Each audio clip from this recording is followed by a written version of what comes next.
I'd like to thank Simon and the Western Front Association for asking me tonight. I know everybody who says I'm really delighted to be here, but I am really delighted to be here. The very first time I ever talked about stretcher bearers was to the Western Front Association in the West Midlands branch. Any of you who have any interest in chaplains may know the work of Michael Snape. And he put together a talk right at the beginning of 2014, at the beginning of the commemoration. And he said, well, you know, the work you're doing, come down and try it out on a very informed audience. So I went down and I talked to a big room full of the West Midlands branch. And I thought, either this is, I'm going to find out that I'm on the right track, or I'm going to find out that A, nobody's interested, and B, I've got it wrong somewhere. And I told the story that I'm going to tell you tonight, not in as much detail. And there was a moment of silence, and then people started to ask me questions about their family members who'd been stretcher bearers, who'd been everything except an aristocratic nurse and a surgeon, which I think is what we often think is all there is on the Western Front. But stretcher bearers, as I thought then, and nothing has changed my mind, and the evidence that I found has convinced me otherwise, were the most important people in the entire medical casualty continuum to be on the Western Front. Stretcher bearers, with their quiet set of skills, change not only the likelihood of survivability on the Western Front, they also change medicine. Stretcher bearers are the forerunners of so many things that we take for granted now, particularly in the paramedic space. And I'm just going to, I've realized that with a shared screen, I can't see the clock. So I'm just going to set a clock up so I don't go on all night. So the quote that I've used as a title, and thank you very much to the organizers who when I said, shall we talk about stretcher bearers of the Western Front, they said, should we try and have something a little more engaging than that? This was a direct quote from a stretcher bearer at the Somme. Stretcher bearers didn't write very much. They didn't write poetry or books. They wrote home, and if we were lucky, people kept their letters. But one of them wrote home and said, to walk quietly into a hail of lead to carry away a wounded man, that's something worth talking about. And as far as I was concerned, for a long time, that wasn't nearly enough talking about. So this is a map, which I'm sure many of you may recognize, of Messines Ridge, the enormous battle that was fought primarily with an explosive offensive in 1917. There is a film that's just come out about this, which I think is called The War Below. It's not a bad film. They've spent a lot of money on it.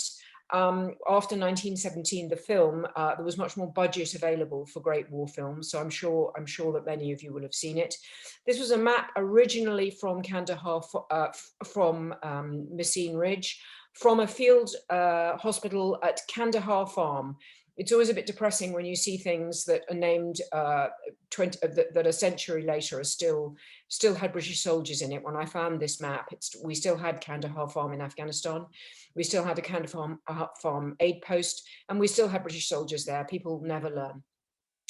But this is a map that was drawn by a regimental medical officer for his bearer team. And I think what it shows us immediately is that the world of the stretcher bearer and the world of the frontline medical team is perhaps much more complicated than we've envisaged. Simon told me I was allowed to give a little promotion for my book. I have a chapter on stretcher bearers in Wounded, and it was the first book ever to be written about stretcher bearers and their medical capabilities. I'm happy to say that there have been several since, but this was the first one, supported by that evening in the Western Front where people didn't find fault with what I'd written, and we took it from there. So if we go back to the very first point at which stretcher bearers begin to make their presence felt, and that point is the point of wounding. It's great to talk to a Western Front audience because I don't have to explain very much. I don't have to explain much more than by the end of 1914 and into the middle of 1915, the war had ground to a halt. It had ground to a deep and desperate halt. and men were being wounded in far greater numbers than the medical system had allowed for. Sorry, I'm hoping that, yeah, than the medical system had allowed for. It was assumed that men could be moved quickly and that the wounds they had would be survivable. The ones that might be more serious would be sent home on the prototypical ambulance railway network that had been set up. But it had not been assumed that there would be so many men so badly wounded. And very quickly it was realized that they needed to be brought in from their point of wounding, and that the stretcher bearer system that we went to the First World War with, indeed the entire medical system, wasn't appropriate for the point of wounding as it became clear at the end of 1914 and into 1915. Stretcher bearers were not a trained cadre. They were, and we should assume, this was a quote from the Royal Army Medical Corps journal in 1915, that where they start to advise regimental medical officers on the kind of men they should be training up as bearers. And what they say is, on no account should stretcher bearers be men who've been selected because they are useless or physically incapable of regimental work. And of course, what that implies is that prior to this point, they were useless or physically incapable of regimental work. And they were also band players. That's quite often pointed out to me, that stretcher bearers were band players because they were big, they could carry heavy instruments for long periods of time. And this was felt to be an adaptable skill. But this was useless. This allocation was a useless set of skills for the war that the First World War was turning out to be. And what is extraordinary at the end of 1914 and into 1915 is that the war slows down and it settles into the Western Front that you all know so well. And it gives, I think we perhaps don't see this, but it gives time and space for a reassessment of what the medical organization needs to be and what it can be. And what's remarkable about it is that that reassessment is largely made by the regimental medical officers and the medical officers who are in France. They don't they don't wait for a direction from Whitehall. They don't wait from the leaders of the Army Medical Services, the leader of whom was the rector of Imperial College, Alfred Keogh. He was the first volunteer from Imperial College. We had people follow very soon after, but the first person was the rector, who told the university that he knew he would be needed.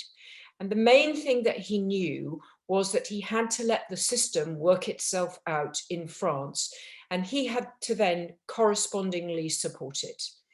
And what the RMOs do, what the medical authorities do in France, is that they understand that the very large wounds that are being inflicted on soldiers at the point of wounding, which are considerably worse than anything that's gone before because of the industrialization of weapons production, because of high velocity rifles, machine guns, when I talk about the impact, it's both the physical and the logistical impact of the weapons being brought to bear on the front.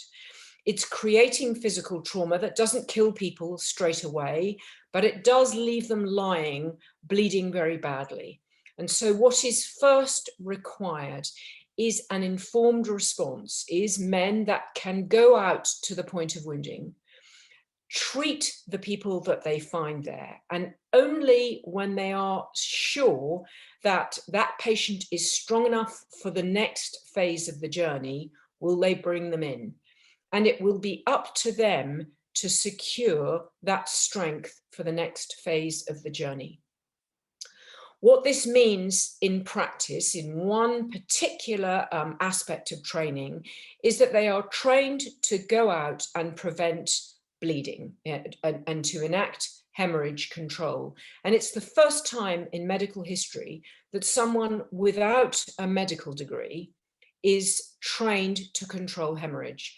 And under normal circumstances, the medical profession would have made a great deal of fuss because they don't like to have their skill set diluted.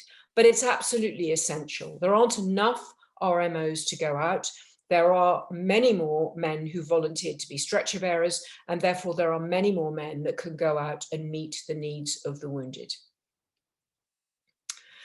So stretcher bearers begin, I'm just going to so stretcher bearers begin going out, and it's that aspect. These are images taken across the war. Obviously, this is an image, again, a very famous image from the Imperial War Museum, of men carrying a patient out from an enormous shell hole in the Somme.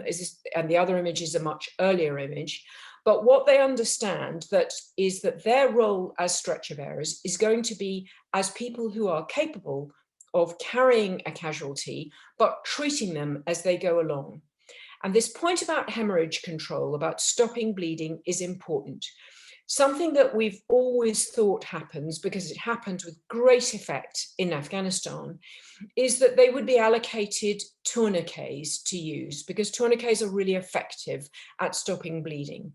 But at the time, because the medical profession wasn't used to the idea that people who were bleeding a great deal would have to travel very far, tourniquets were not permitted. Tourniquets were seen until the beginning of the 21st century as something that could save a life, but might cause the loss of a limb.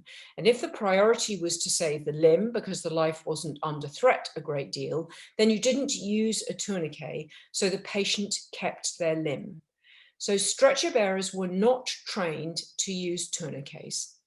They were trained to control bleeding, and I'm going to use a hand signal now, by applying pressure to wherever the wound was, to take out the field dressings that they carried in their packs and apply pressure and keep it applied until the bleeding diminished. This isn't as effective a way as controlling hemorrhage with a tourniquet, but it's still a very effective way to control the bleeding. And right away, as soon as stretcher bearers came out to the point of wounding with the capability that they had to control hemorrhage, men started to survive who would otherwise have died. And I've talked about training, and let me briefly say what that is, because we have very, very little paperwork for any of this. It wasn't considered a priority to maintain this paperwork. There's no Royal College of Stretcher Bearers that started an archive. So much of this is gone. And we know enough to know that training took place, that the call went out for men who had volunteered, if they wanted to become stretcher bearers, that they would receive training. And they came in England, they received 6 weeks training, of which the most important thing was how to control hemorrhage by the application of direct pressure. But they received a range of other skills that we would consider good solid first aid, good solid first responder skills. So splinting, managing the patients. They were given special textbooks which were illustration-led, which were primarily photographs. They weren't medical textbooks. They weren't long screeds of Latinate text that medical students had. They were really well put together, effectively, stretcher bearer manuals. And the assumption was made, and again, it's a very thoughtful, practical, considerate assumption, that this training could only ever be the start. And stretcher bearers would receive most of their training on the Western Front from the regimental medical officers, the battalion medical officers to whom they were assigned, and that those officers should train them on a weekly basis, and that it shouldn't be skipped or rushed. And very quickly it became clear that the training that was received in France was in fact mutual understanding, that everybody was being trained in the same thing, in the point of wounding and the badly wounded, unexpected survivor that was found there, and what to do next. And there's an important principle, and it's why I've included 3 images of movement and of carrying on this particular slide. This is the very first time that we understand that medical care at a high level can be given on the move. So the idea of the ambulance train, of the hospital ship, of all the things that we take for granted today that mean that medical care doesn't necessarily need a great big brick-built hospital with a permanent member of staff, life-saving medical care can be given on the move. That it can be improvised isn't the right way, but it can be put together at the discretion of those who are handling what we call today in the British Army casualty evacuation, but what bearers called the carry. So we go back to the point of wounding, a point of wounding that really starts to look like it will for the rest of the war by the middle of 1915. So from the battle really of Neuve Chapelle onwards, this is where we see bearers really starting to take responsibility for the men that they bring in, and importantly, starting to understand that theirs is a medical role. That's something that they take on themselves. They don't have to be told it. In fact, they wouldn't be told it because it's never really determined within the official hierarchy. But bearers start to see how important their role is because they know how many people they bring in.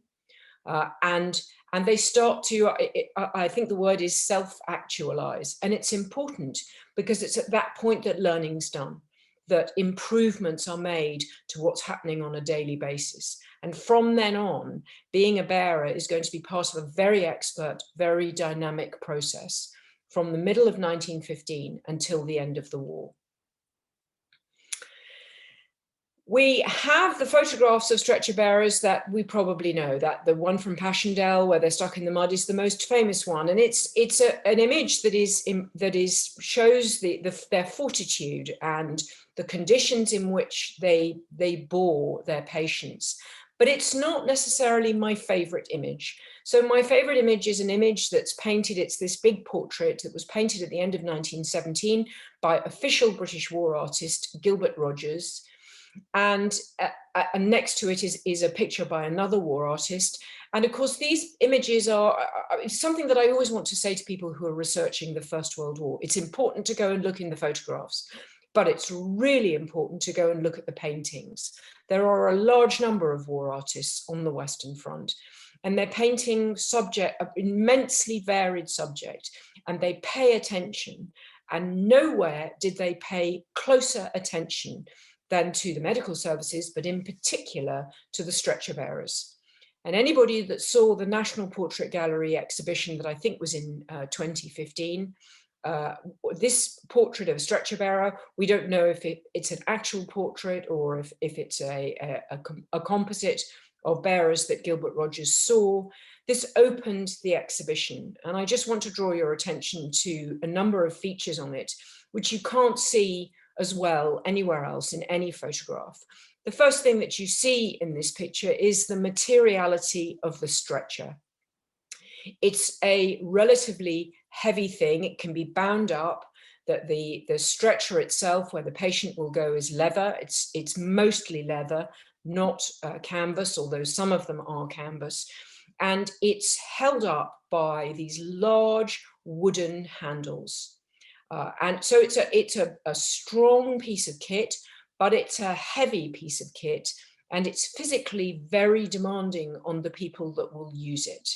It requires, I'm just going to go back to that image from the Somme, and that you can see there are 4 bearers there. The ideal sized bearer team is 5, one man on each handle of the stretcher, and one either to walk ahead or walk behind and look at the patient.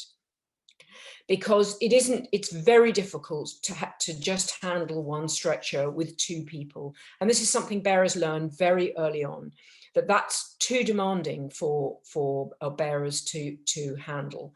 It's easier if there are 2 bearers, if one of them carries the patient on their back and they alternate between the 2 of them. That is a more efficient way to carry a patient and bring them in more quickly than 2 people on a stretcher, because a stretcher itself is heavy. And as you can see from the handles, these are wooden handles. And the Western Front is wet or cold or humid or muddy, and the handles splinter. One bearer wrote home that you could always tell a bearer by his hands, because very quickly the tissue on the inside of on the palms of their hands toughens up like leather. And you can from their shoulders, because they put the strap over their shoulder to additionally spread the weight of their patient, and their shoulders become worn down with the leather of the strap. Handles of the stretcher disintegrate, so bearers wrap rope or wire around them. But of course, that is, you may have a solid handle, but you have a handle that has the capability to do your hand more damage more quickly. Bearers try to remember their gloves, but gloves are lost as easily as lives on the Western Front. So there is the stretcher, there is the object at the heart of their work, but it's something which is physically immensely demanding, even damaging to them. One of the things that is particularly insightful about this picture is that the bearer is basically carrying everything that he can manage. So he has a backpack and several panniers, and they will be packed with dressings, with water bottles, with all the kit that he can manage, because what he can carry is essentially what he's going to have access to.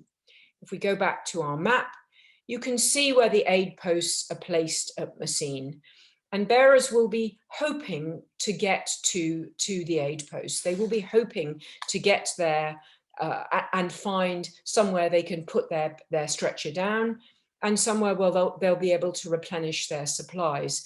But of course, during 1916, that was started to be more and more difficult. And I think that's highlighted by the artist in this image, where you see the entire landscape in which the bearer is to proceed, because this is a process, this is a journey and a carry, which has been smashed to pieces. So we have a building that's been smashed to pieces, and the trees that have been smashed to pieces. And no bearer assumes that he's going to be able to find a place where he can replenish his aid stores. So this bearer is carrying everything that he's going to need. He's wearing the brassard with the Red Cross on it. Sometimes it said stretcher bearer. And this is something that bearers themselves asked for, because they felt it made themselves safer.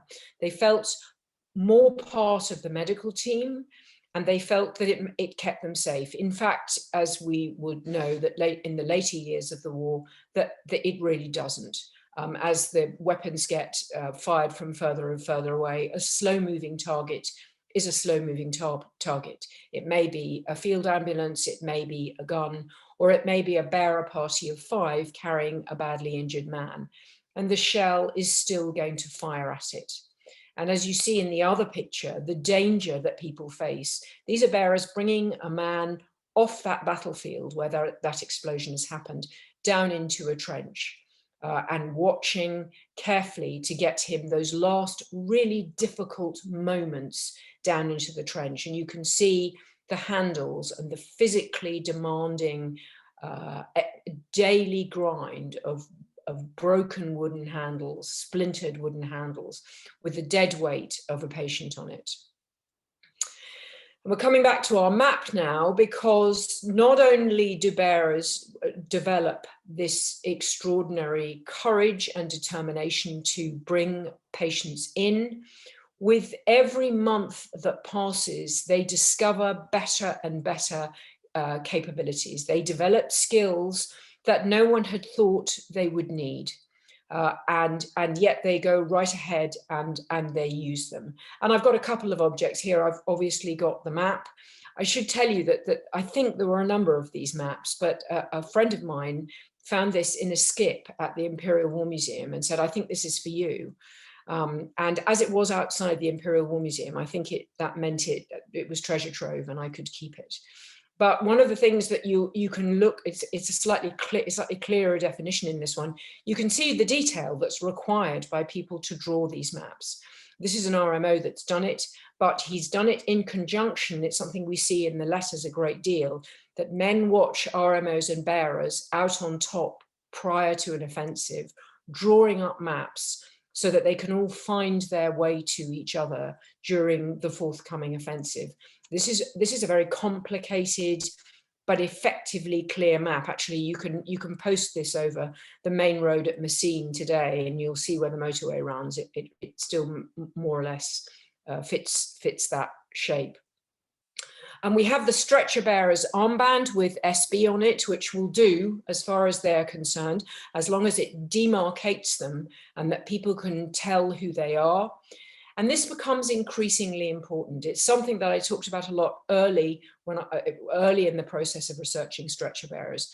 At the beginning of the war, the men didn't understand what they were there for. Bearers talk about standing at the back of a trench, trying to be invisible, because the soldiers who were about to go over the top would jostle them and say, get a rifle and do some fighting.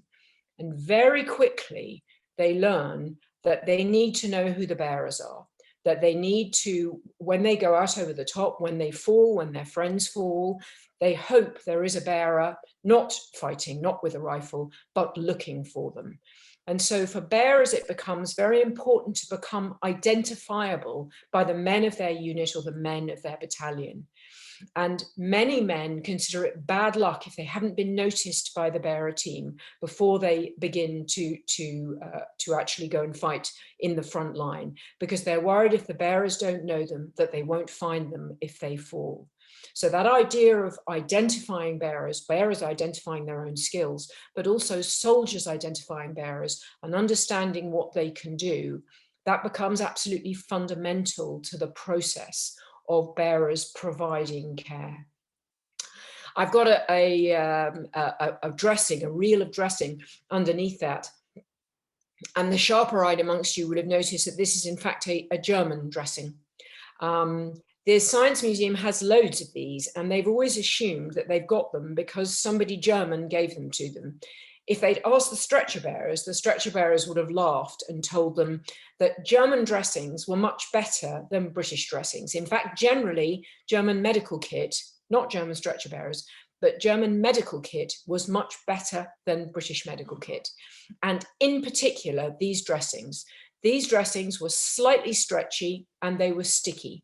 Germany had a much more advanced chemical industry than we had, and they were able to make sticky bandage rather like a post-it note, where you can take off the dressing, take off the sticky dressing, apply an extra field dressing, and then put it back and it will hold. We never had that during the war. Field dressing number one was a big pad with very long linen tails, and it was really difficult to deal with. So again, one of the things that bearers learn to look for when they're out on the field, particularly once they've gone into enemy trenches alongside their battalion, is they look for enemy medical kit, because they know that there are rich pickings for them there. And the thing that they will mostly be looking for is the sticky dressing. They learn a little bit of German because they're going to be dealing with prisoners of war, and I'm going to talk about that a little bit later. They learn a little bit of German. They learn, their capabilities range far and wide. They I'm just going to leave the kit up. One of the things that they become trusted with very quickly, you'll see it early on in stretcher bearer writing, is that they are given an allocation of either tincture of morphine or a kind of lozenge that has morphine. And they learn when to give that to their patient who might be in a great deal of pain, and when it might be more useful for their patient not to be semi-conscious. They'll be wanting to monitor his bleeding as they carry, and a patient who can tell you that they think its legs wet again, or that is feeling a little woozy, is a patient that is much more easy for them to monitor. So these are all skills that they pick up during the course of the war. They're skills that we don't necessarily notice, but they're skills that delivered tens, if not hundreds of thousands of unexpected survivors from the Western Front. We tend to pay attention to them when they come in, and on the map, they go to the little field hospital and the surgeons start operating on them. But if you don't have a survivor brought in reasonably good shape, strong enough for the next stage of the medical journey, then the surgeons are going to be sitting there with nothing to do. And thanks to stretcher bearers and their extraordinary skill and dedication, they were kept very busy indeed. And the carry becomes what we call it becomes the whole journey. Stretcher bearers, it's one of the skills, again, that we forget about and that we will always need to rediscover during wars. It's the connection point, the connective tissue between the various stages of dealing with a wounded man that stretcher bearers become really expert at. So they pick him up and bring him in on the stretcher, and they make the stretcher as practical and as it's never pain-free an implement as possible. They become really expert at loading motorized ambulances, and particularly expert as the ambulance trains come deeper and deeper towards the front line, and hundreds of men need loading or end training at once.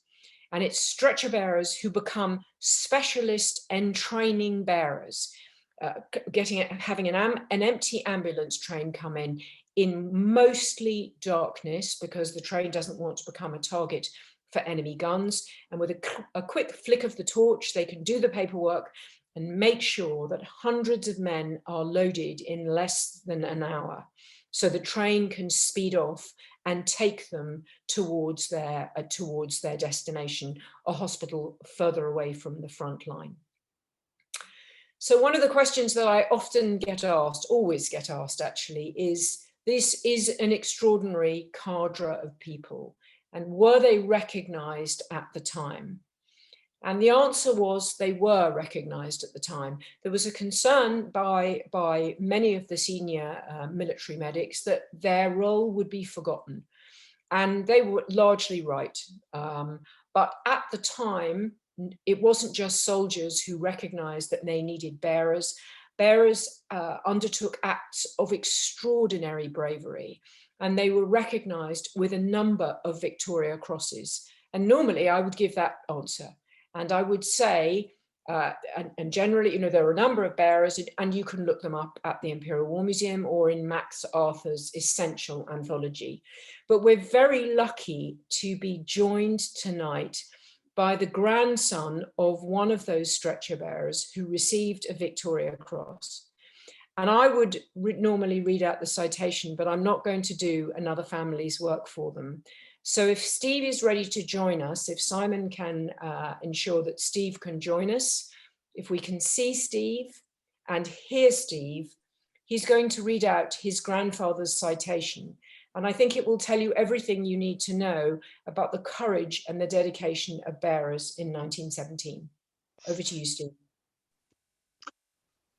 Good evening, everyone. These are reports written by officers and NCOs in the field at the time.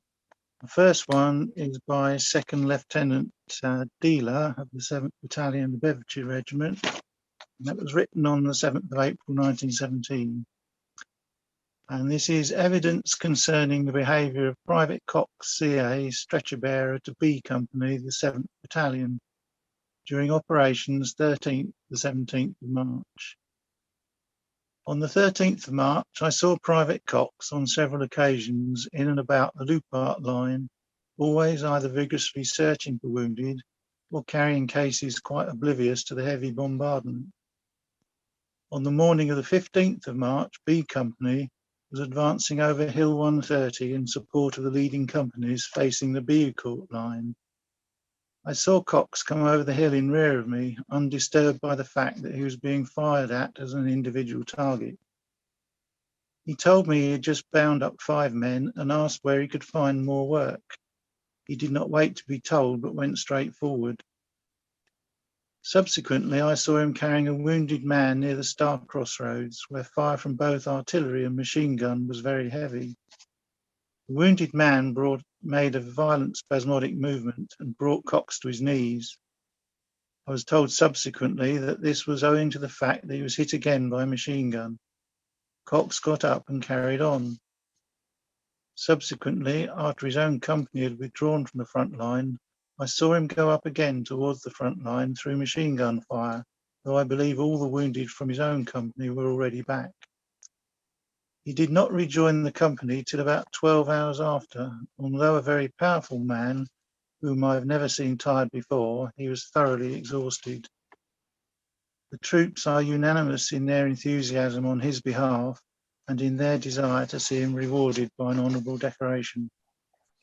Thanks, Stephen. We had one more, Corporal Simmons. I particularly like this. It's got a lovely logistical detail in it, but the language is wonderful, if you wouldn't mind. This is Sergeant Ekins, to OCB Company regarding stretcher bearer Cox. Sir, I wish to report the good work done by the above on the 16th inst.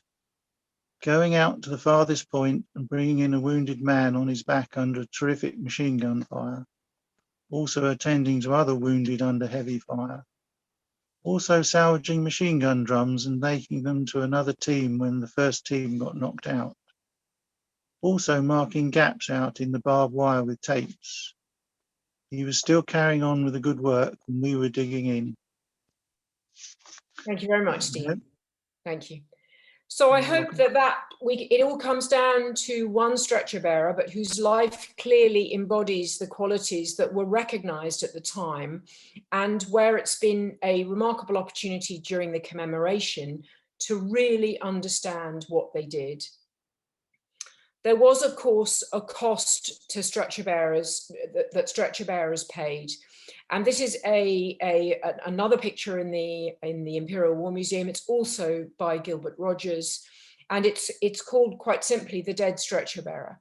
Stretcher bearer, we don't know how many stretcher bearers died. We don't know how many were wounded, but we know where men report it that quite often they became targets. And I think that this is something that we probably did on both sides.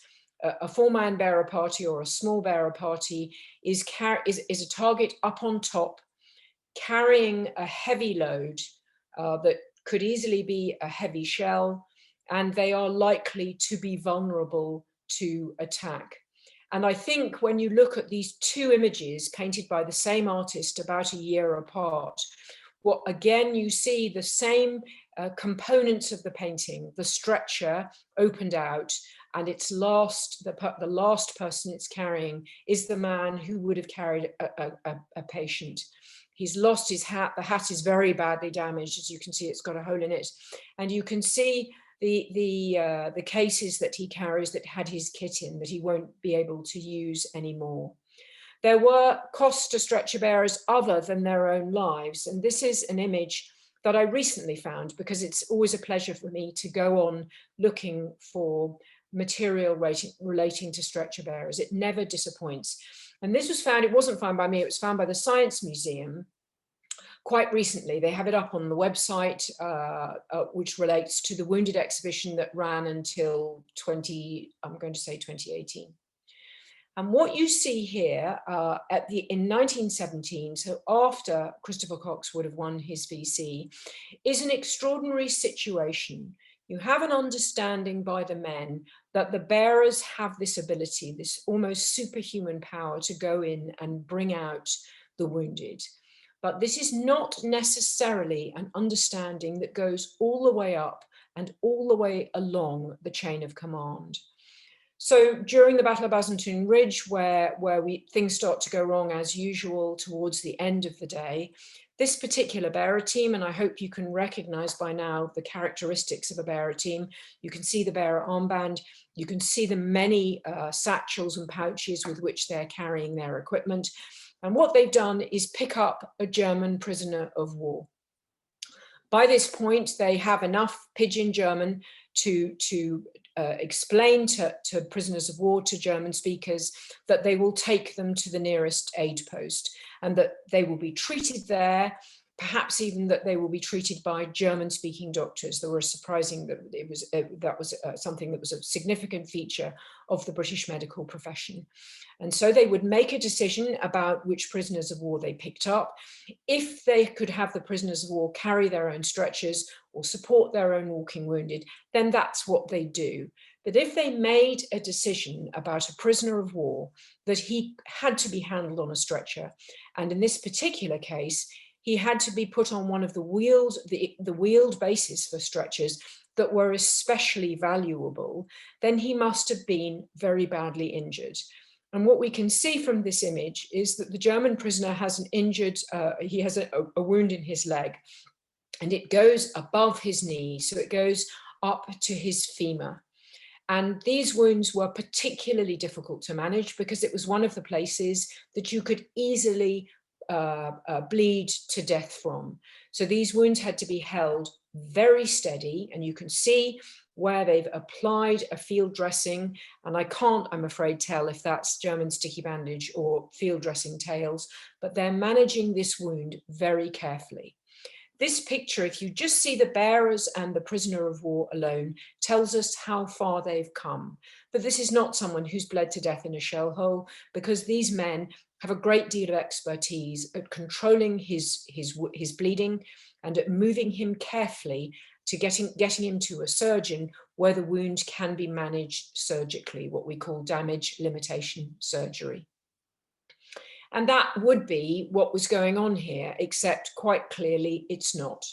They've been stopped on their way by an intelligence officer, and the prisoner of war, the casualty, is being questioned, presumably about where he came from and the state of his lines and any other advantageous information.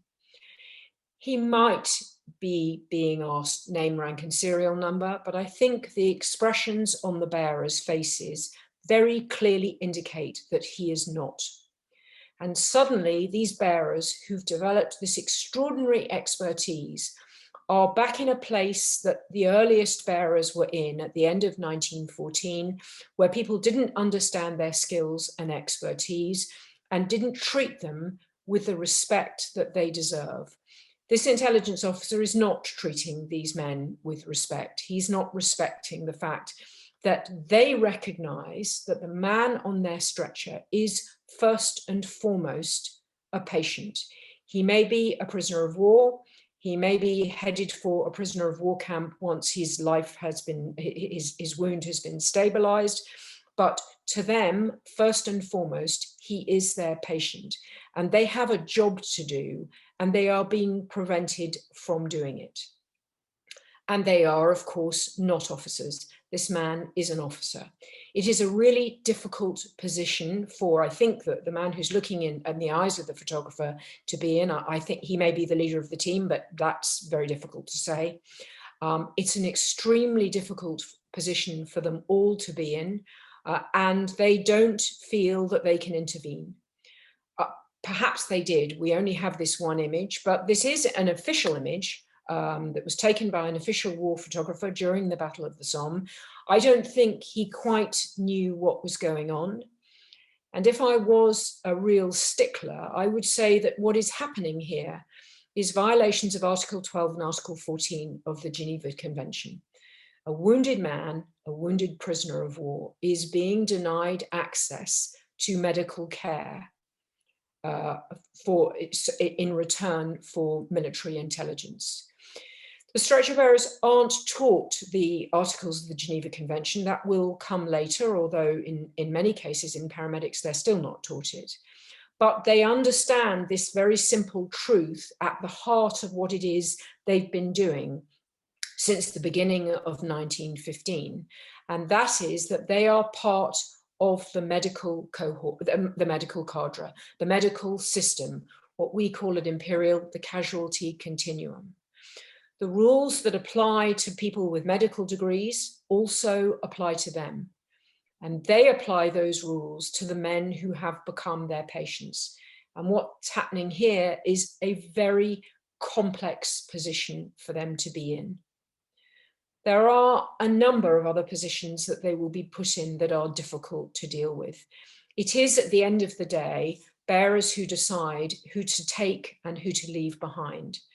And they have to handle death, what we call futility in the medical profession. They have to make judgments about futility that we don't really give enough training for today. Bearers become very experienced, first about who gets the pain medication, and then about who is strong enough to survive the carry, who is going to make it through the field hospital and who is not. So inside their packs, they always carry, wrapped in a leather oilskin, cigarettes and matches. So if they're going to leave a man behind, they can at least leave him with a smoke.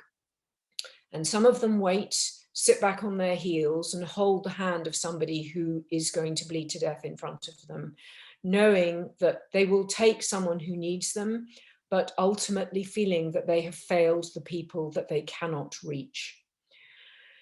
Bearers parties are used at executions, and whilst it isn't in anything like the same pressurized environment as a battlefield, a bearer party is required to observe whilst executions are being undertaken. And it is a bearer party that will use their stretcher that will untie the ropes of the executed man and carry him away for a post-mortem. Bearer parties stand there and they resent it more than they can say. I haven't come across bearer parties directly writing about this particular situation here, but they do write about having to attend executions, and they resent it more than they can say. One particular bearer wrote about how they had a very young bearer. He was very strong, and it's an important point that Steve has made about his grandfather, that he was a big man, he was a very strong man. This was a young man who was relatively new to the front and that was forced to attend an execution. And when the officer came and told him that he was to face forward, the young man was promptly extremely sick all over the officer. And although the bearer party knew what they were going to have to see, they were that was a certain amount of gratification that the youngest member of the team had spoken for them with an officer who insisted they did a job that they didn't want to do, and for which their expertise was not at all well suited. So bearers, when I make a point about how bearers have changed the way we think about medicine, I come back to that point that I talked about, the point of wounding. Today, we don't think twice that the paramedic who's going to come and save our lives can operate a defibrillator, can give us mouth-to-mouth resuscitation, will treat us before they move us on. They make us strong enough to move us on. And for anybody that watched the football championships in the summer, you will have seen that embodied in the treatment of the Danish captain, Christian Eriksen, who stayed on the ground until he was strong enough to be moved by the paramedics. They don't move him and then treat him. They treat him where they find him, and then they move him when he's strong enough. This is what we get from stretcher bearers. And it is our duty to pay attention to that expertise that they developed, because we've been benefiting from it ever since. They weren't able to express themselves at the time. They are not the men who wrote the poems and the letters. But if we go back to the archives that we have, and we understand that if we have a stretcher bearer in our family, then we're a very special family indeed. And every archive that comes to light, every detail that we discover, enables us to build a story of these human beings who were at the point of wounding, who changed the lives they found there and changed millions of lives to come. Thank you very much indeed. Wow. I'm speechless. That was fantastic. I really thoroughly enjoyed that, Emily. Very different from a lot of the talks we've had, covered a whole area that we've never covered before. Can I ask everyone, they're already doing it, they know the procedure, just to raise your hand by way of a thank you. Just to let you know, we had nearly 600 people watching on Zoom. I've no idea how many on Facebook, but there's normally about another 100. So pretty good audience tonight. Can I thank Steve? And I know that, thank you so much, Steve, who slightly foolishly emailed me and said, oh, this is interesting. And I said, oh, you can read out his citations. Yeah. Right, there's loads of questions coming in. I'm going to start bringing the people up in a moment. Steve, I don't know if you want to come on camera as well, if you've got questions for Emily, or indeed for Steve himself, who has talked about his grandfather's VC. As always, put them in the Q&A. There are quite a few. I want to start bringing them up. Just while I start bringing the people up, though, Kathy Perkins asks if you could repeat the names of the two artists. You know, Absolutely. So I think the main one is Gilbert Rogers. That's the one to know, is Gilbert Rogers. And if you look up Gilbert Rogers Great War Portraits, I think that's the main one that I have. In Wounded, in my book, I do have a list of all the images that I could find with stretcher bearers in it, but the one to know is Gilbert Rogers. And if anybody wants to do a thesis or an article about the paintings of stretcher bearers, please feel free to get in contact. That would be one of the things I'd be really delighted to see. There are a number, there are certainly 7 or 8 specific stretcher bearer paintings. Lovely. Stephen, I've just promoted you. I don't know if you're there. Stephen Mulcahy, I hope you pronounce your surname correctly. Just while Stephen's coming on board, you did slightly cover his question, but I think you might want to sort of expand on it. Stephen, are you with us? Okay, well, just bear with me. I'll read Stephen's question out. Great. Mm-hmm. So you mentioned about the dead stretcher bearer in that painting, but Stephen's question was, wasn't there a code of honour whereby the enemy would try and avoid shooting stretcher bearers? Up to a point. I think, I mean, I would obviously be interested to know what members think, but after the end of 1916, at the end of the Battle of the Somme, when the Great Offensive hadn't worked, everything got a lot less about codes of honour and a lot more about attrition. So there was much less thinking about that might be a bearer. There was much less respecting if there was a field hospital with a Red Cross painted on it. And that happens on both sides. I think both sides of combatants can only take so long grinding away at a land front, at a great front like the Western Front, before the value system changes and the overall ethics of what's going on become about something much more base. So I know that they hit our medical facilities, and I know that we hit their facilities. I think mostly this was rarely done for the purposes of terrorism. It is mostly this thing that if it looks like a target, it probably is a target, so we should aim at it. And very little, there isn't much more reflection done of that. So I think that you can see a value system and a code of honour operating into the Somme, but after that, not much. I don't think there's much left. Okay, thank you. I think there might be a technical problem. The people that I'm trying to bring up, nothing's happening. So I may have to go back to the old method of reading the questions out. Reading all questions, okay. Yeah, so bear with me. While you're answering the next question, I will continue to try and find people. So, John Azar was asked 3 questions. One of them, dogs were trained to identify the wounded. Was working with dogs a stretcher bearer's task? There were dogs present, but we never had the problems with numbers, of medical staff that they had on the German side. So much of the evidence that we have of using dogs to sniff out the wounded is done by the German Medical Corps. The Science Museum has a very nice collection of dog leads and dog collars.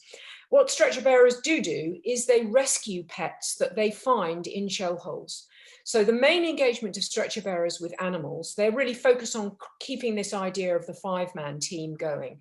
But the main involvement with stretcher bearers with animals is that there are, as again, I'm sure all the membership knows, a large number of animals that are abandoned by people on the middle of the Western Front, and they scratch out a living in shell hole, and occasionally a bearer team finds them. And there's a particular story I liked in Wounded where a bearer team find a little white terrier.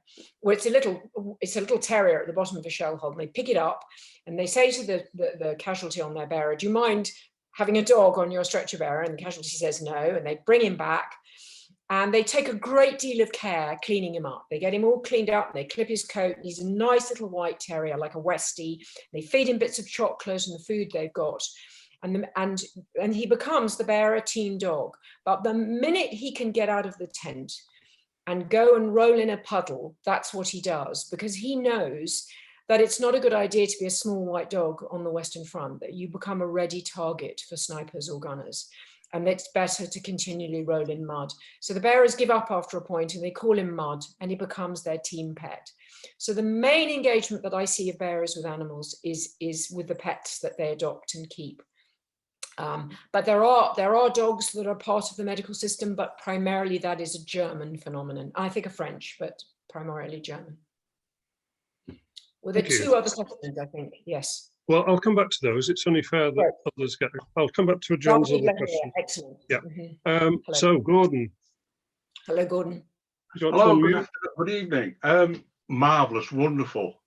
Thank you so Lovely, much. fantastic. My question is, was Mhm. there an assessment procedure where they decided who to bring in, who were a lost cause, and, who made them decisions? There was never a formal decision. So what we know of as triage now, it is practiced in the field hospitals, and it's practiced by people with medical degrees, but not for bearers. This is a skill that I once heard somebody refer to as a soft skill. And I said, deciding on futility is not a soft skill.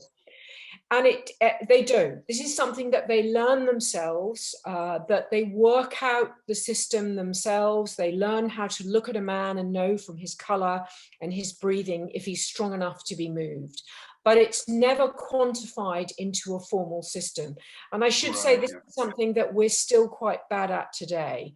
The people that go to the point of wounding, combat medical technicians and paramedics, they don't receive enough training, to my mind, to make a decision about who you take and who you leave. But no, for bearers, it's an informal system, but they really become the Western Front experts. It is rather. However, I should say, if you ever find a stretcher bearer system, so a letter from a stretcher bearer saying this is the system we use, please let me know immediately. But I never have found one. It will be all unsaid, won't it? The decisions will be made as and when. Okay, thank you very much, Emily. That was excellent. Thank you. Thank you so much. Thank you. Thank you for tuning in. David, would you like to ask a question? I would. And just before I do it, I would, after that excellent talk, I would. One thing I would perhaps mention. You said about the blue stocking nurses and doctors. But I mean, one stretcher bearer was a very eminent person, Ray Vaughan Williams, the conductor, the composer. Get it right. But no, my question, it's quite a simple one. You were saying about the fact that perhaps later in the war, when you got into the mass armies, people didn't recognise that the stretcher bearers were doing a good job.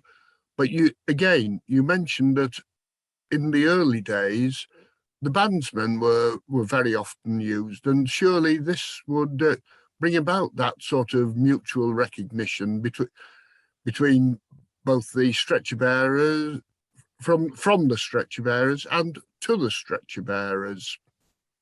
Well, I think once they'd stopped using the bandsmen, I think that's something that people on the Western Front itself, the soldiers recognise very quickly that these are something different to bandsmen, that these are people who are brave enough to go on into a hail of bullets and bring them out, or stay with them, or stay with their friends, go on looking for them into darkness.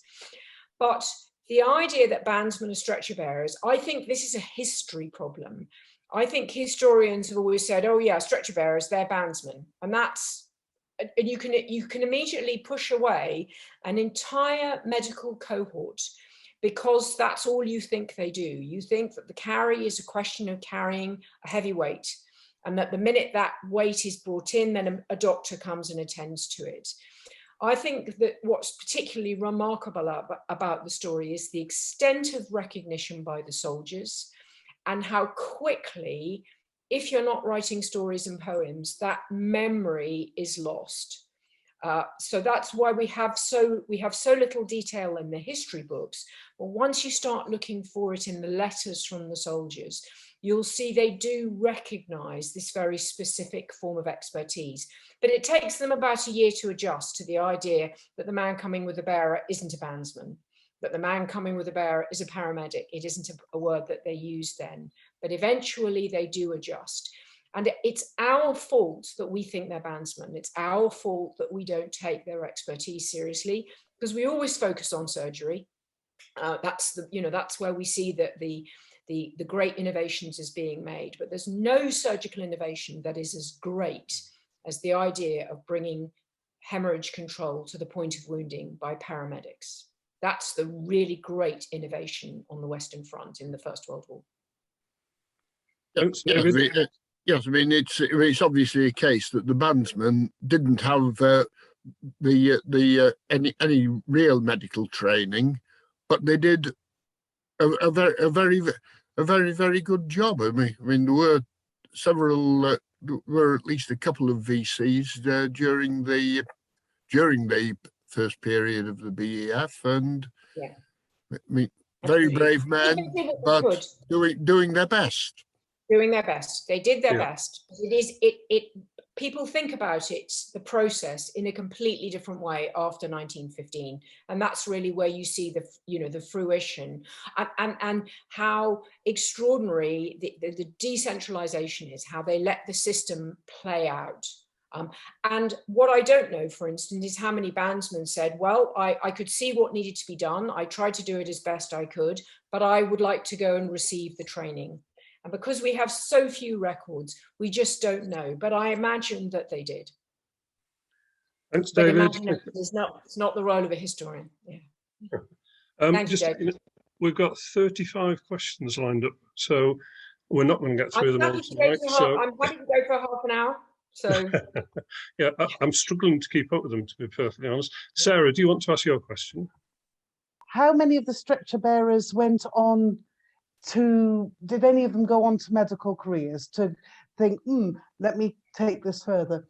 And then what about sphagnum moss? I'm throwing in an extra one. Sphagnum moss. Oh yes, sphagnum moss. We love sphagnum moss. Sphagnum moss indicates, so for Sarah, would you like to explain to people about sphagnum moss? Well, it's this wonderful gooey stuff that soaks up lots of goo. It's a moss that soaks up things, and it's really good for drying things out. There isn't the problem with sphagnum moss, although there is a recognition at the time that sphagnum moss is useful, there isn't very much left on the Western Front by the time they've really smashed it. So there's not much that they can take that's natural, but there is a recognition of this. And I think sphagnum moss also has antibacterial properties. And of course, what we have to remember is that stretcher bearers and all the medical system of the Great War are operating in the pre-antibiotic era.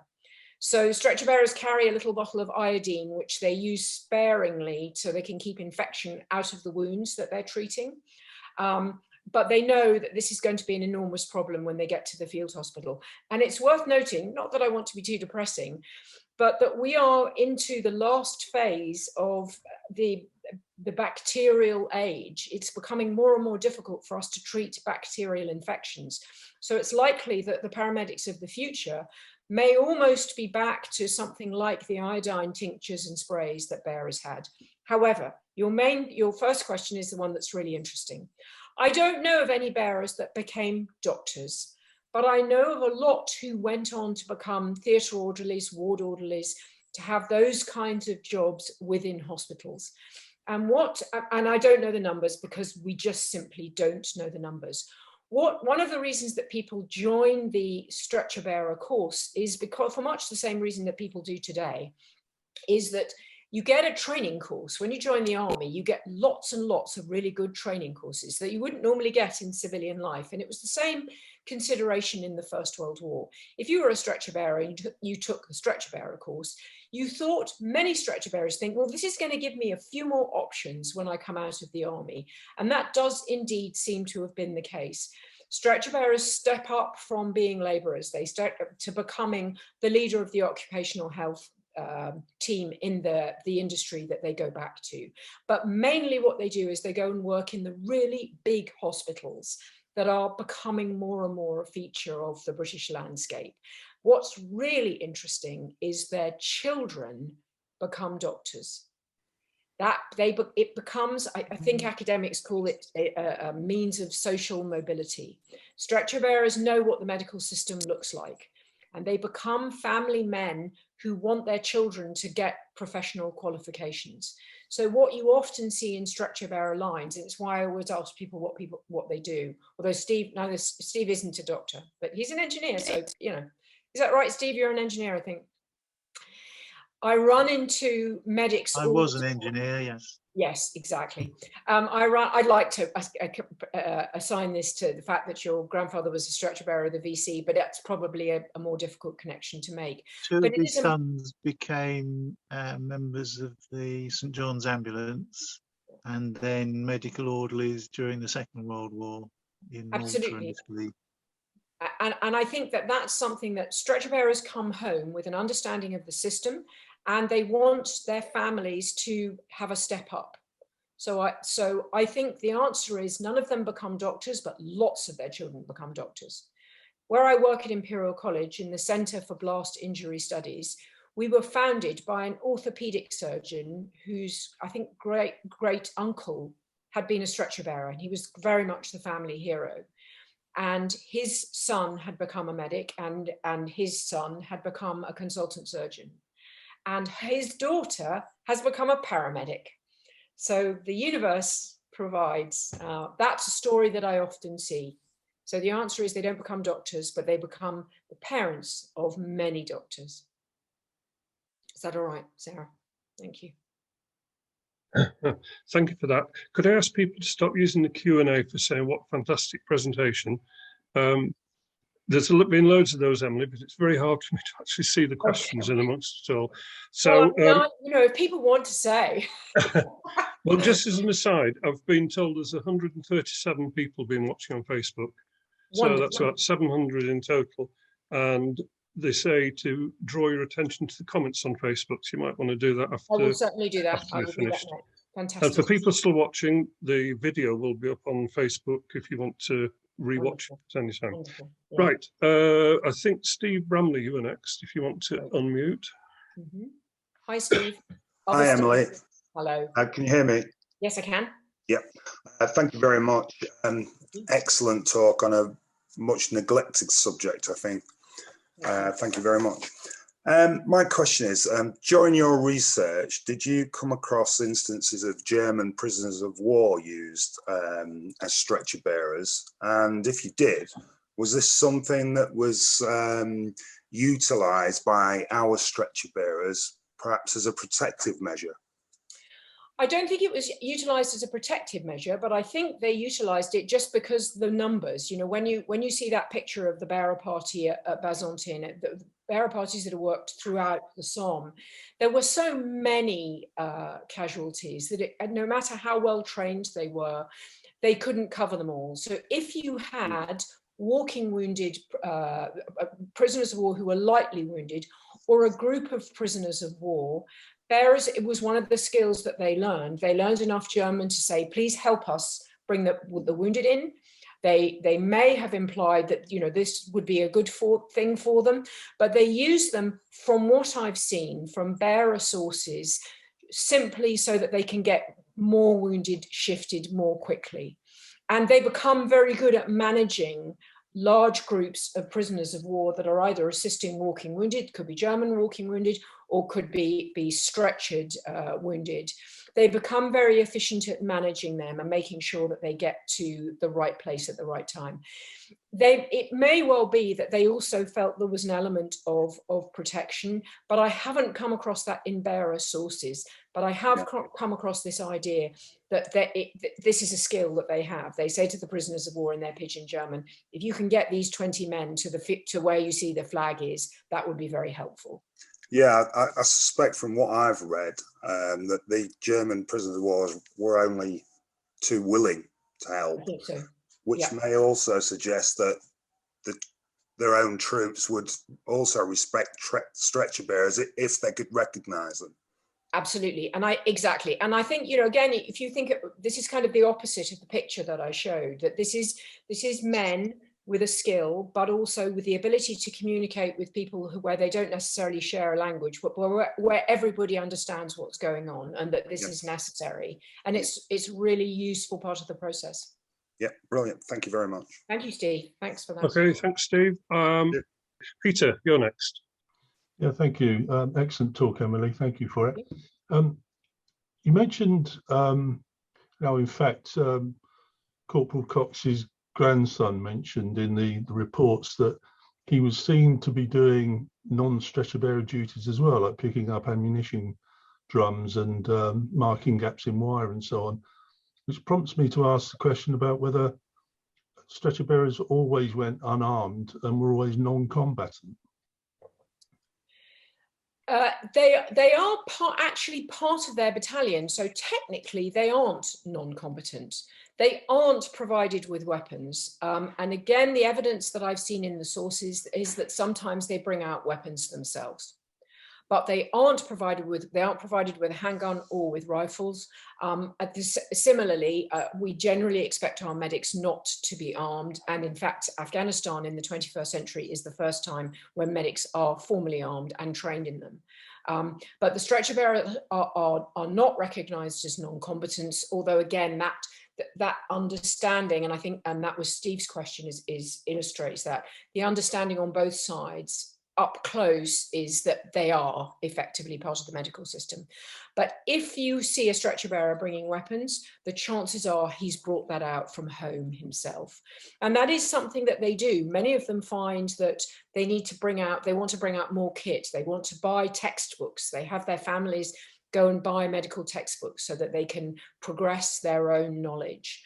But we do know that they bring out weapons. And I know that RMOs are often, in 1917, RMOs bring weapons when they need to put mules out of their misery. That's something that if they find animals that they can't help, that they want to use their weapons for that. But generally, I think on the medical side, they're providing their own weapons, and it's not an official role. Right. So it's fairly rare to see a conscientious objector operate as a stretcher bearer then? No, a stretcher bearer. I think that there are about 30% of them are conscientious objectors, and it's one of the things that's particularly unfair when conscientious objectors, and they are the very bravest. So quite rapidly, the Quakers in particular, anybody who knows anything about who knows the ambulance trains, which is particularly fascinating, but Quakers set up their own stretcher bearer training course at Didcot. And you can read about it. I love the Quaker Archive. Their journal is surprisingly funny. And they set up their, and that I think is my bad, that I didn't think Quakers would be funny, but they are surprisingly funny. They set up their training course. It's run very much along the stretcher bearer course lines. So the Quaker stretcher bearers that come out have the same training. And again, during that period, the idea of a conscientious objector who'd been to the front was that he was either providing communications, driving the ambulances or the motorcycles.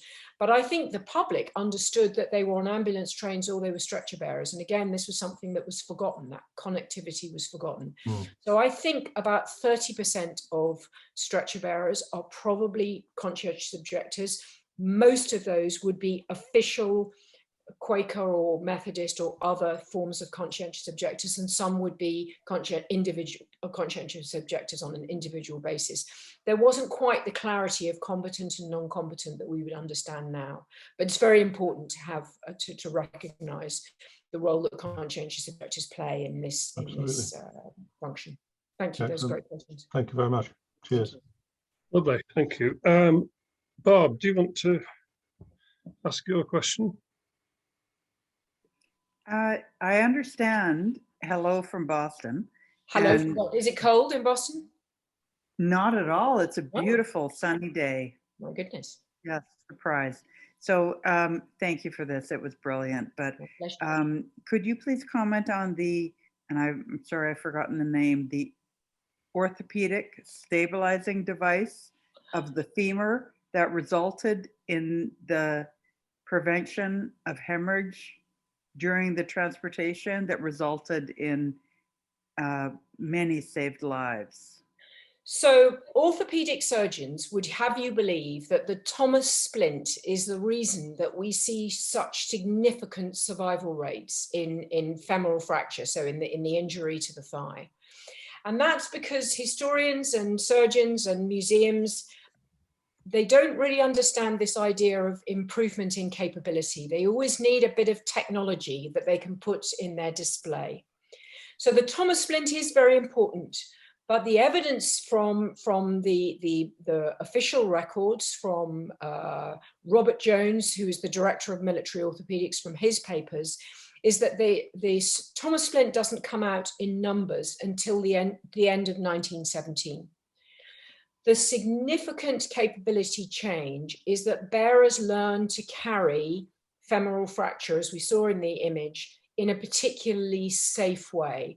They understand that they use direct pressure to control the bleed.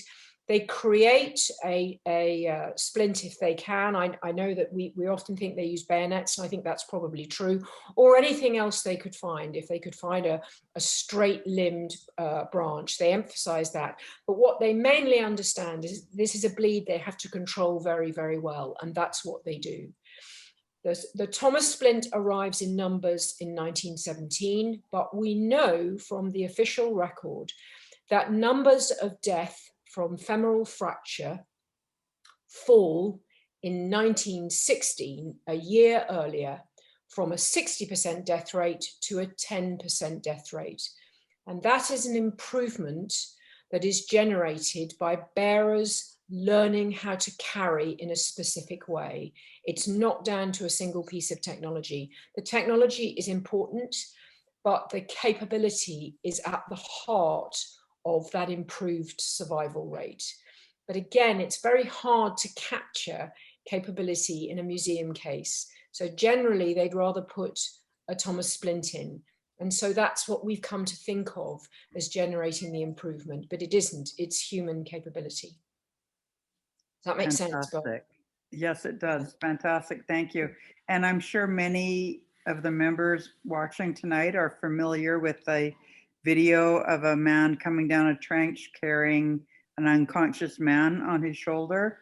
And I wanted to share this, that Andy Robert Shaw shared with me that the man's name is Sam Spencer, and that he was a trench mortar person, but he was enlisted as a stretcher bearer during that battle.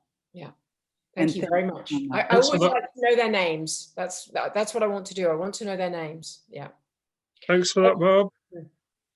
David, would you like to ask a question? Thank you, Emily. That's always interesting to sort of compare World War I with today and see how the war sort of changed things for us today. Now, I'm very fortunate and lucky to be part of the sort of baby boomer generation, and I haven't suffered any of the sort of deprivations that you'd normally associated with war, etc., and what have you. But I can appreciate that if I was a stretcher bearer, I would think that I got the mucky end of a very dirty stick.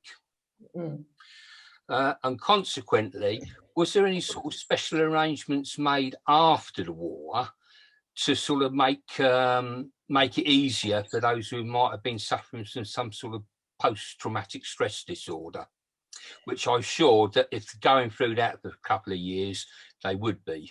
Absolutely. And I think the pressure on stretcher bearers, I think they were longer, they stayed longer in the front line for longer than the fighting soldier, this intense pressure that bears down on them for the duration of the war, and this responsibility that they take on themselves. No one says to them, go and assess. It was a very interesting question that we had earlier. No one says, go on and make the decision about the living and the dead. This is a world that they discover, and where it's their expertise that defines what goes on. And we shouldn't, this added up to this gave them an enormous amount of pressure. So no, I'm afraid the answer was, David, nobody assessed that. Nobody assumed that there was, that they would particularly be suffering. As we know, this was an enormous problem.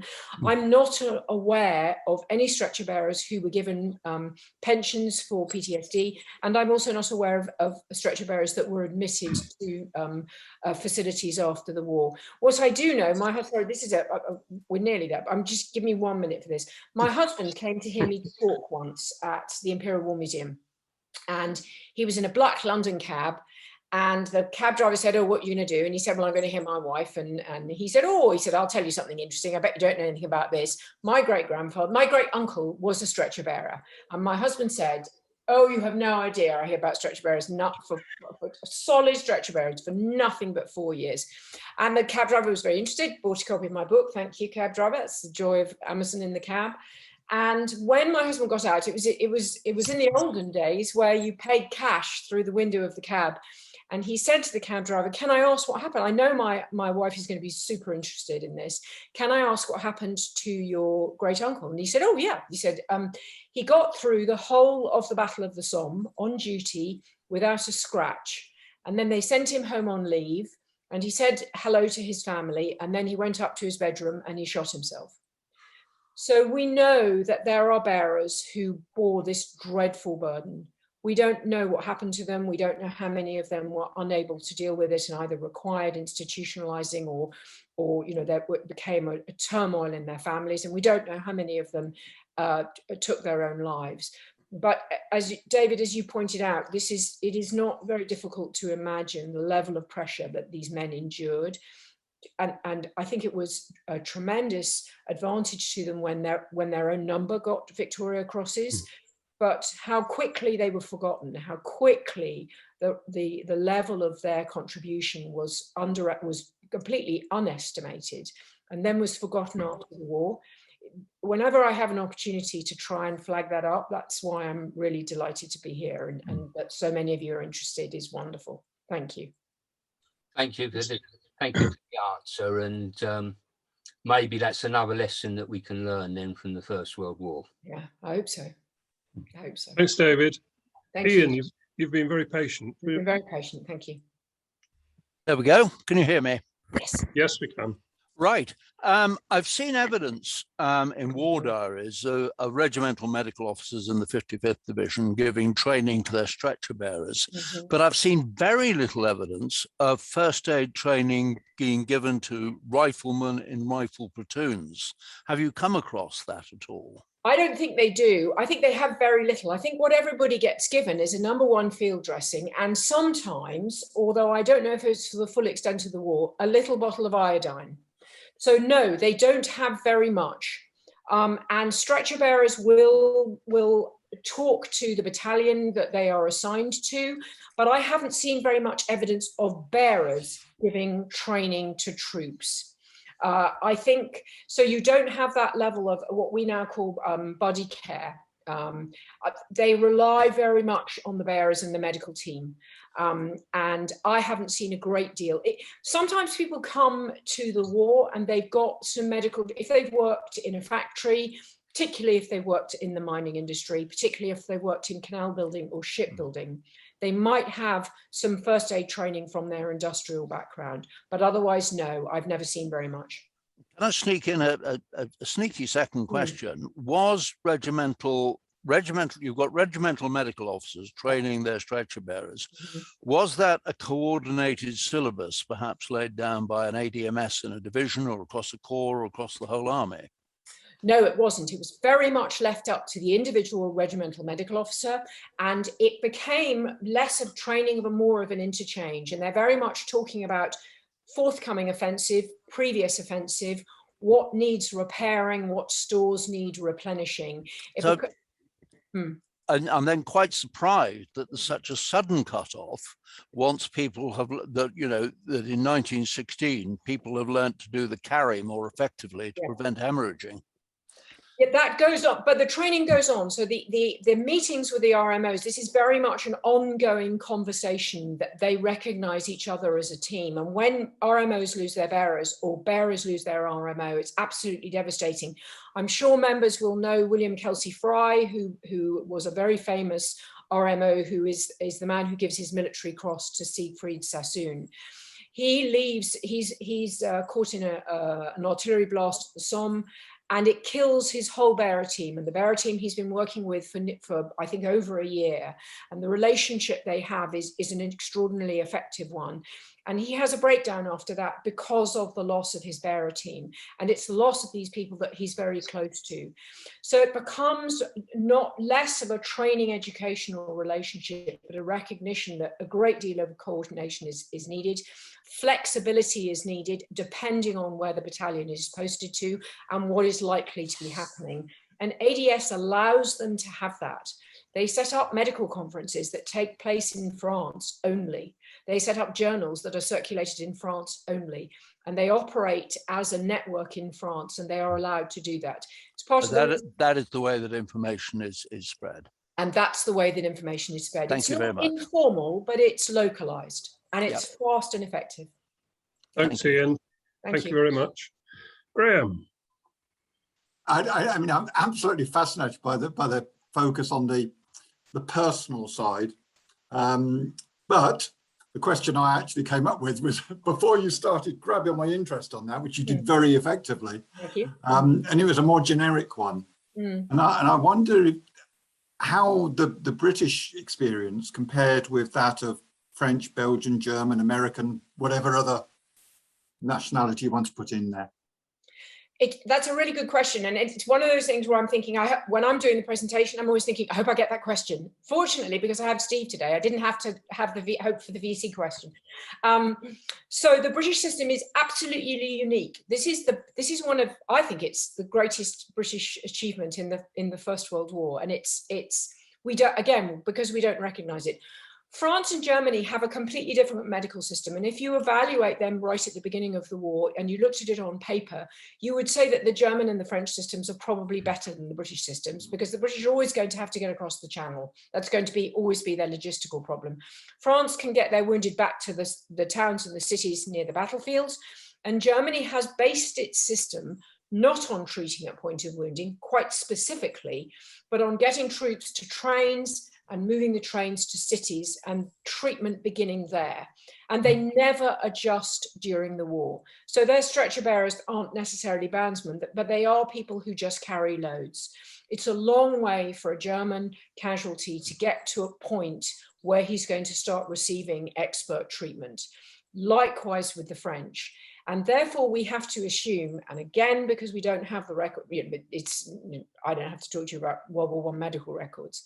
We must assume, and I think that when you take an overall look at survival rates, British survival rates of catastrophic, what we would call complex polytrauma, catastrophic hemorrhage, are much greater than are the German and the French equivalents, because they have this entirely different system of expertise at the point of wounding.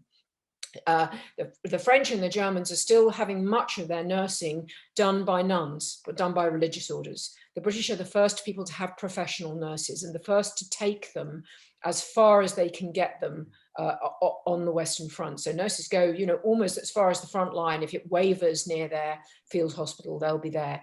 So all in all, the British medical system in France in particular is a much more professional, much more expert, much more focused on the point of wounding system than that of French and Germany. And I think what we see is a lack of equivalence in survival rates. Thank you, Graham. We're coming very close to the end. There are so many more questions, but we will have to wrap up in a minute. I'm just going to read out a couple where I've just been unable to bring up the questioner. So Helen Papachristos asks, and this is a very selfish question on my part because my grandfather was an ambulance driver. Did ambulance drivers ever have to undertake stretcher bearer duties? I think that if they can stay in their ambulance, they want to keep them in their ambulances because, again, it's a form of expertise. They got their ambulance, they know the roads, they know the locations. If they're required, they would have worked closely with stretcher bearer teams, because it's the ambulance driver that drives into the field hospital or wherever the wounded are being taken. And then they have to get out of their cab and meet the stretcher bearer and brief them on who they've got in the back of the ambulance. So I think they might have helped them with the stretcher, but it's really that handover process by an ambulance driver to a bearer team at a medical aid post or a field hospital. That will be their primary point of contact with stretcher bearing. And again, it needs to be a quick conversation, needs to be a clear conversation so the journey of the casualty can continue. I think that's the main point of contact. Thank you. Another question, and apologies if you've answered it. That makes sense, Tom. I've been plowing through the questions, so I may have missed this, but Tony Stiles asks, what was the casualty rate of stretcher bearers in the Great War? I wish we knew. I really wish we know. We know one key statistic from the Somme, and that is that about 450 members of the medical units went for temporary relief from psychological distress. We don't know who they are. We don't know the bearers. We don't know the doctors. We have no numbers. We don't really have any numbers for doctors that are injured, and we have none whatsoever for stretcher bearers. And I used to think back in 2014 when I started doing this work that I was going to be the person to press a button and find that number, but I don't think it's possible, I'm afraid. Sorry, Tony. Okay, what I'll do, Emily, is I can print off a lot of these questions. I'll pick the bones out because a lot of them are still, you know, what a great presentation. And I'll email them to you tomorrow, including one from David Glenville. I'll send you his email address. He's got some information he'd like to send you about a particular stretcher bearer. Lovely. I'll include his email address in that. Fantastic. But for now, I'm afraid. Oh, sorry. Thanks, Simon, and can I thank Steve? Thank you, Steve, for coming and doing your readings. Yes, thank you, Steve. Yeah. I just want to say thank you so much to Emily and to Steve for coming to talk about his grandfather's VC. Oh, sorry, one last quick question for you, Steve. From memory, one of the questions was, where is the VC now? It's in the gallery in the Imperial War Museum, along with his medals, all his other medals. Yeah. Excellent. And I think they have some of the paperwork. I know that there's a small book was published on Steve's grandfather, and you can probably get details of that from Simon. But I think that a museum has the paper that has the archive that book was based on. So he's the only stretcher bearer in the VC gallery. So it was very nice to make that connection. Okay, so on behalf of the 700 people who've been watching this tonight, I'd like to thank both Emily and Steve. It's been an absolute pleasure to host this one tonight. It's been a pleasure to give it, and like I say, this is a nice way to close the circle that began back in 2014 with the WFA West Midlands branch, and I really appreciate it. Okay, and just a reminder, Emily's book, which you can see on the very first slide if you look on Facebook. Okay, I'm going to wrap it up there. I'm going to click leave. Thank you very much. Enjoy the rest of the stay in France, Emily. Thank you. Bye. Okay, bye-bye, folks. Mademoiselle from Armentières, parlez-vous. Mademoiselle from Armentières, parlez-vous. Mademoiselle from Armentières, she hasn't been kissed for 40 years. Hickey, picky, parlez-vous. Out on kicking Armentières, parlez-vous. Out on kicking Armentières, parlez-vous. Out on kicking Armentières, broke the spell of 40 years. Hickey, picky, parlez-vous. The officers get